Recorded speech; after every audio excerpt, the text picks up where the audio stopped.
Jasage de jeu de rôle et le résumé de partie de Night Bellow. C'était la 16e session. On a eu du plaisir. Ça a eu. Il y en a qui ont eu peur. Fait que les joueurs, ils étaient au Gleaming Glade quand on s'était laissé le dernier coup. Et là, j'avais 6 joueurs cette semaine. J'étais assez content. Fait que les deux qui manquaient, parce qu'il y était 4 déjà là-bas, fait que les deux qui étaient là cette semaine de plus se sont rendus au Gleaming Glade. Ça a donné qu'il y avait un prêtre. Il a pu désacraliser le mal, reconsacrer ça pour le bien. Ils ont eu de l'XP, tout était beau, ils étaient contents. Pendant ce temps-là, j'ai fait comme mon rôdeur, j'ai fait faire des jets pour essayer de trouver des pistes. Puis là, il a trouvé que où est-ce qu'il était, il y avait des pistes d'humains et il y avait des pistes de chiens qui se rendaient ailleurs. Les autres, ils étaient revenus en les trouvant. Mais là, je dis, tu vois, il y a des traces qui partent vers l'ouest, mais il n'y a pas de traces de chiens. Donc, si tu comprends bien, ils étaient ici. C'est ici qu'ils ont fait les chiens à deux têtes. T'sais.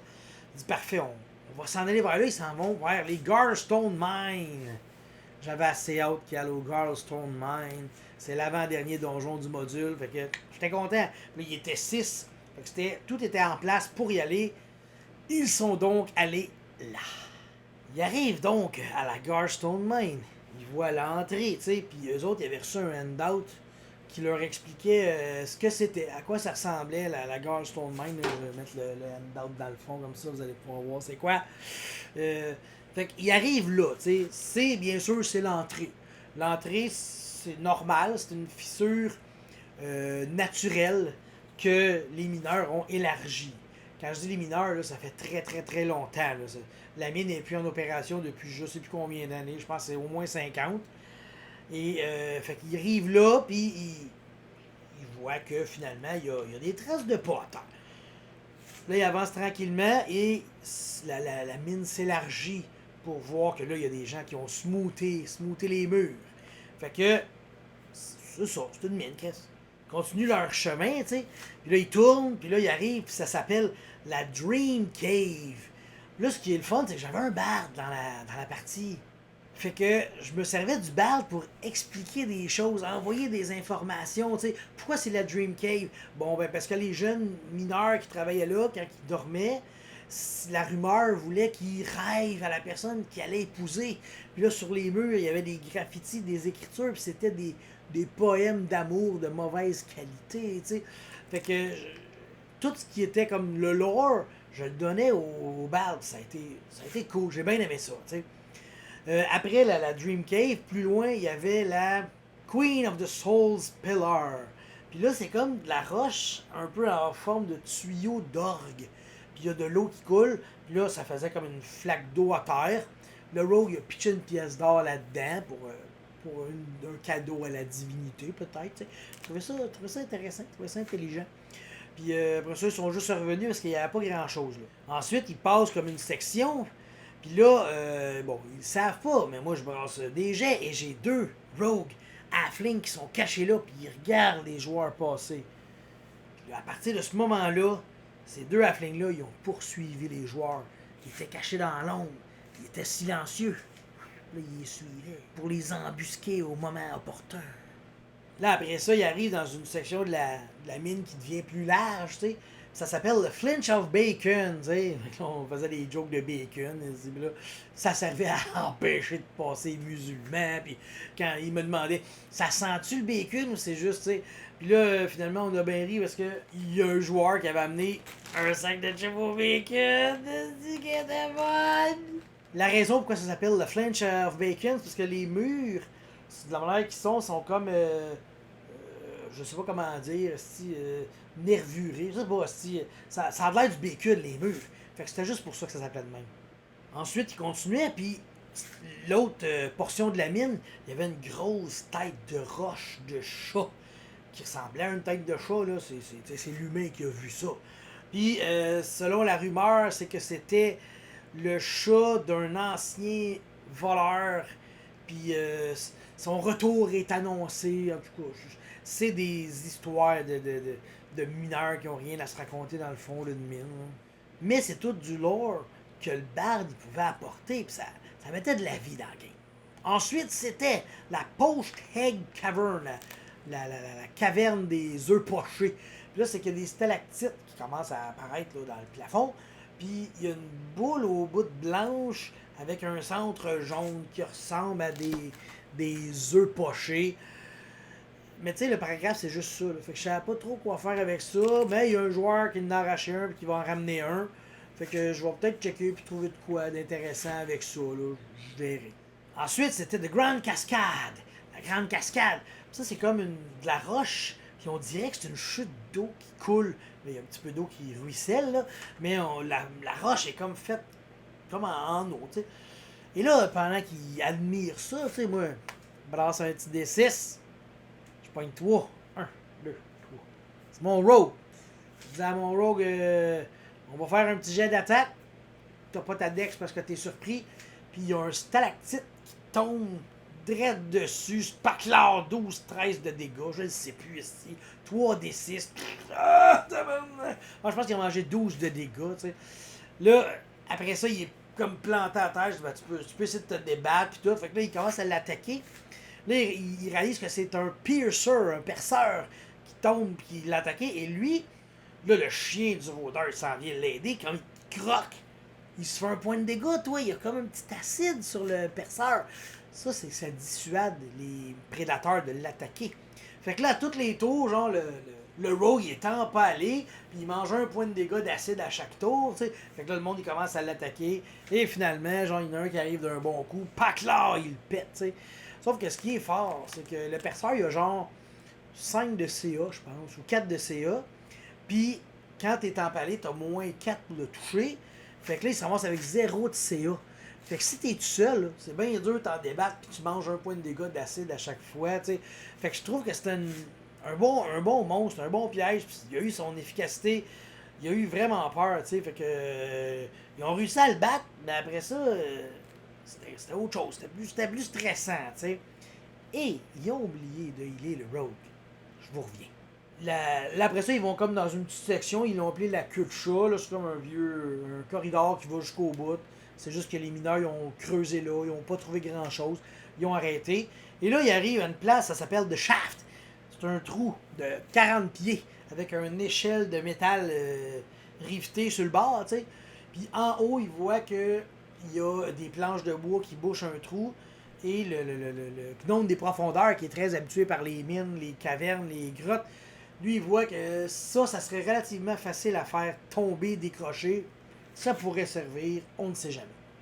Le groupe descend l'échelle de 40 pieds et là il se ramasse dans les lower levels. Les lower levels, c'est une grande pièce, moyenne pièce, avec des têtes de pioches cassées, des pelles rouillées, des manches de bois. Tu sais, c'est du vieux stock qui est tout magané, tout pété.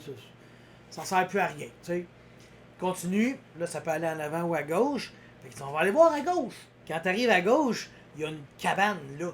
Mais la cabane a de l'air rénovée. Tu sais, tout le reste a de l'air magané, laissé à l'abandon, en ruine.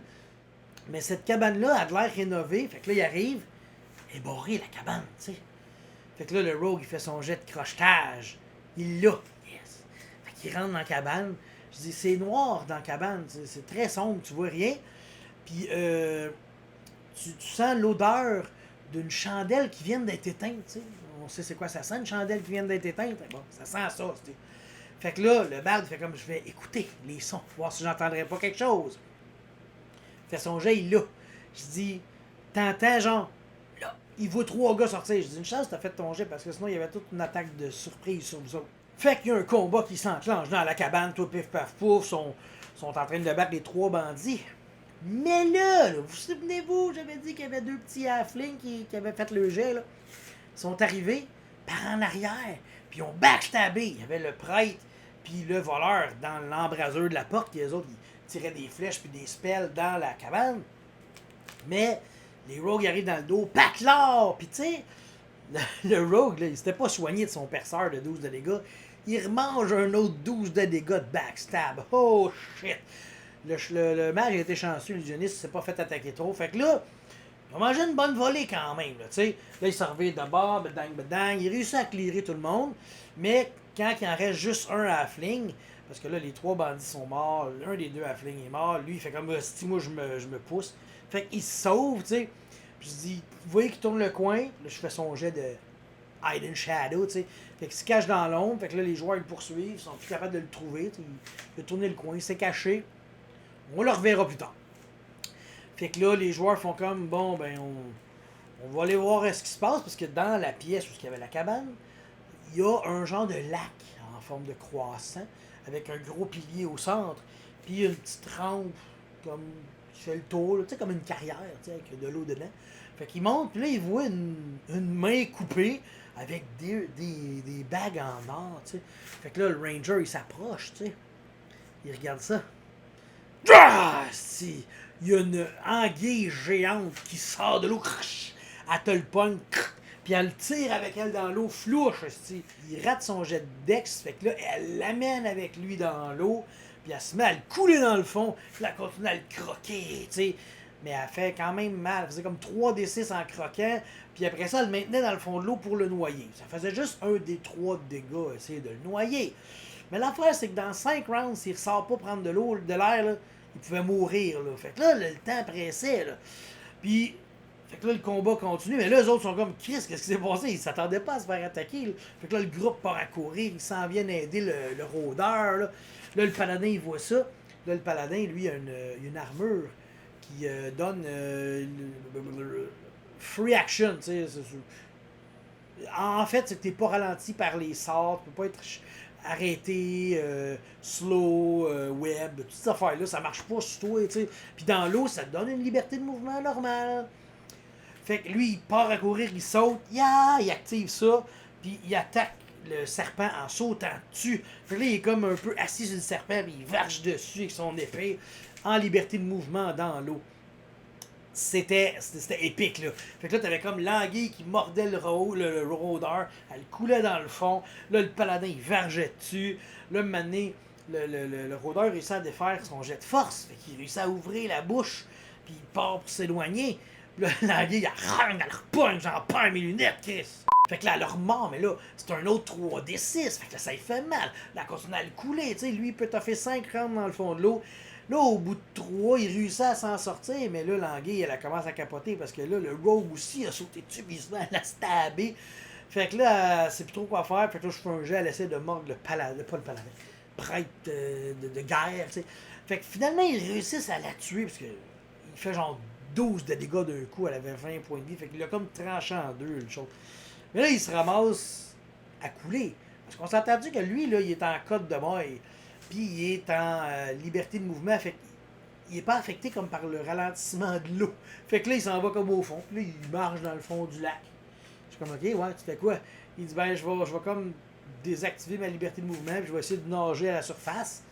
Je dis, OK, ben, pousse-toi. Puis fais un jet de force. Il pogne 1. Dans cette édition-là, hein, quand tu pognes bas, c'est bon pour un jet. Fait il réussit à sortir de l'eau. Une vraie truite en code de maille. Ce qu'on l'a bien ri.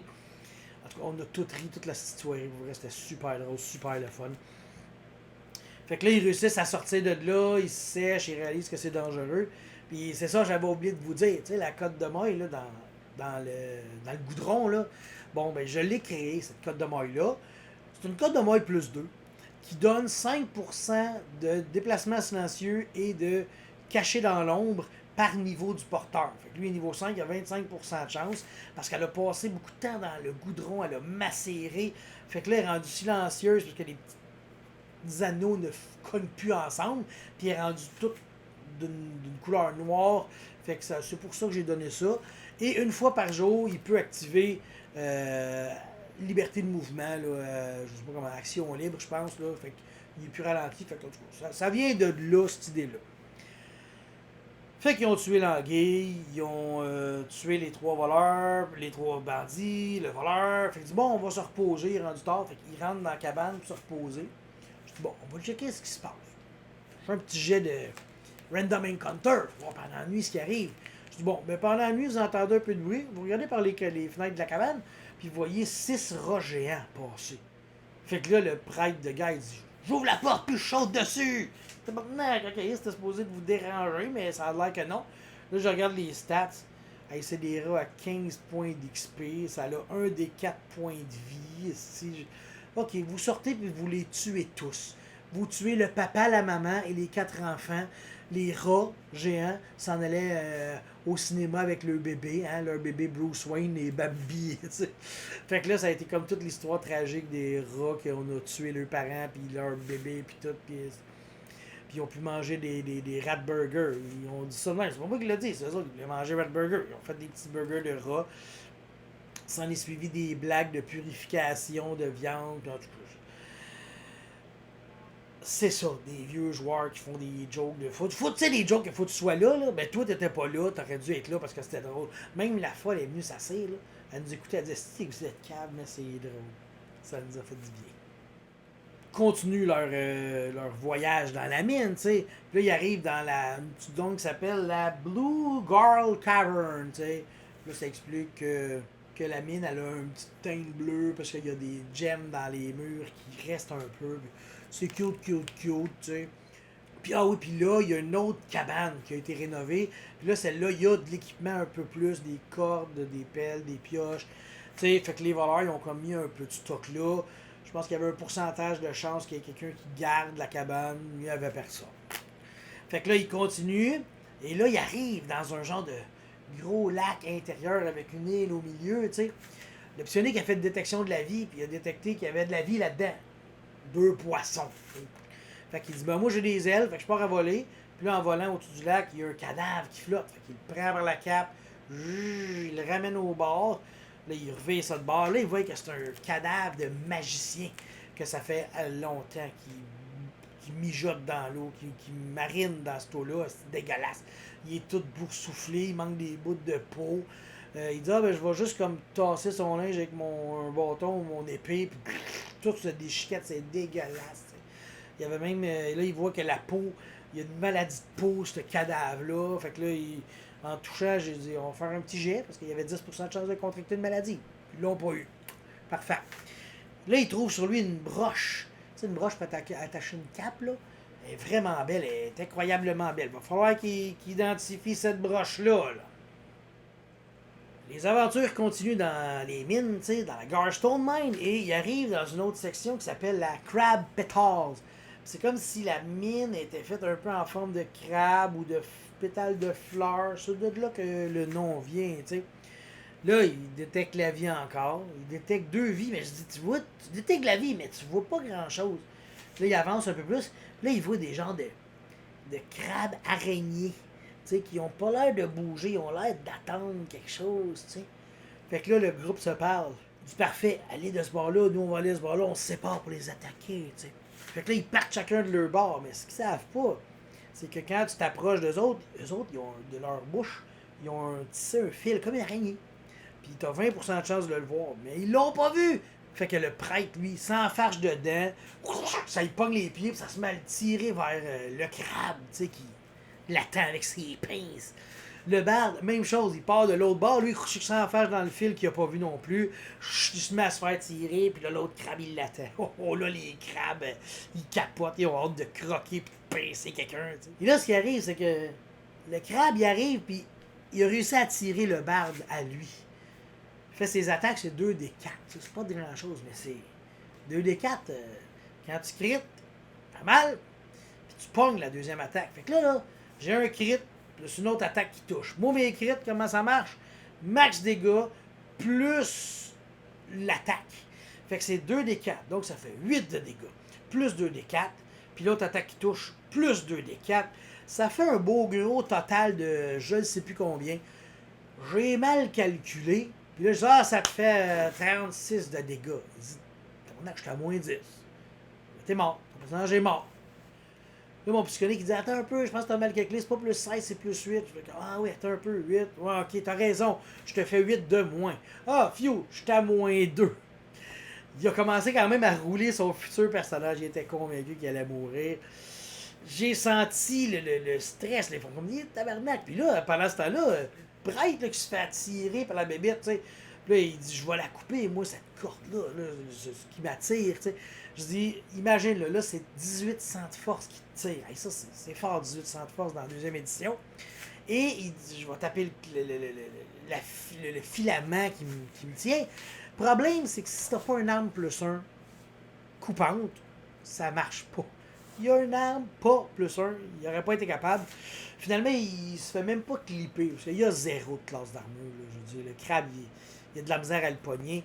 Fait que là, finalement, la bataille, il s'en sort. Il réussit à toutes les tuer. Rock and roll. Ils se soignent toutes, prennent le temps de s'en remettre, parce que ça a été assez violent. Là, le bard, là, il a failli y passer. Tellement que le psionique s'est mis en danger pour aller le sauver, parce que le psionique, là, il a 10 de classe d'armure. Là. Tu vas pas te mettre à côté d'un crabe sticky one-shot des bardes, mais il a été pareil pour essayer d'aller le sauver puis donner un peu de points de vie. Puis le psionique, l'affaire, c'est qu'il y a un jet à faire pour healer, puis s'il l'a pas, ben ça... Fait qu'il a raté 2 tours ses jets. Fait qu'il avait juste l'air de jouer sur une cadavre, sans le soigner. Ils ont réussi à les tuer. Pis ah oui, c'est ça. Pendant qu'il jouait avec, là, le crabe, il a essayé de le pogner et de le tirer, mais il l'a pas réussi, au moins, tu sais.